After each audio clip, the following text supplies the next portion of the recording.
আজ আয়েশা অফিস যাওয়ার সময় অনেক লেট হয়ে যায়। সে ট্যাক্সি নেওয়ার জন্য স্টপে দাঁড়ায়, আর যখন সে হাত বাড়ায় তখন 3টি ট্যাক্সি দাঁড়িয়ে যায়। আয়েশা নিজেকে অনেক ভাগ্যবান মনে করতে থাকে। আয়েশা যখন দোকান থেকে কিছু কিনতে যায় তখন একটি ছেলের সাথে তার দেখা হয়, যার নাম সান আয়েশাকে একটি গিফট দিয়ে সেখান থেকে চলে যায়। প্রিয়া আয়েশাকে বলে, তুমি এই আই গেম কম্পিটিশনে ফার্স্ট হয়েছ।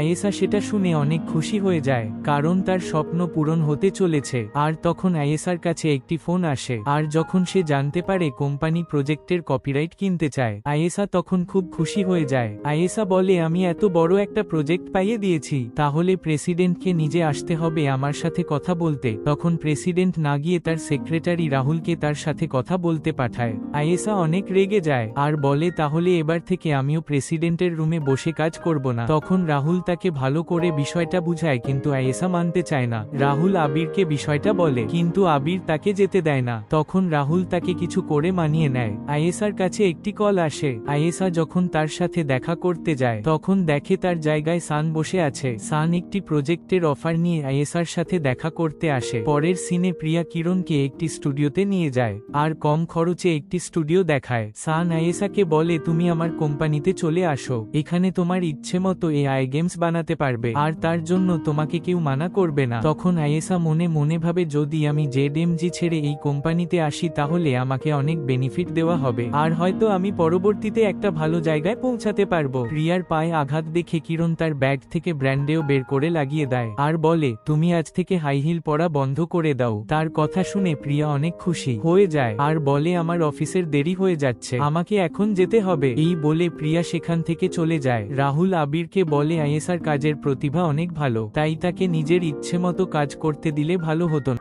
আবির বলে, আয়েশার সেরকম প্রতিভা নেই, আমি তার কাজ দেখেছি। তারা ইচ্ছে করে আয়েশাকে ফার্স্ট করিয়েছে, কারণ ওরা খুব ভালোভাবেই জানে মার্কেটে জিততে গেলে কি ধরনের পা ফেলতে হবে। আয়েশা আবিরের কথাগুলো শুনে অনেক কষ্ট পায় আর সে সেখান থেকে বেরিয়ে যায়।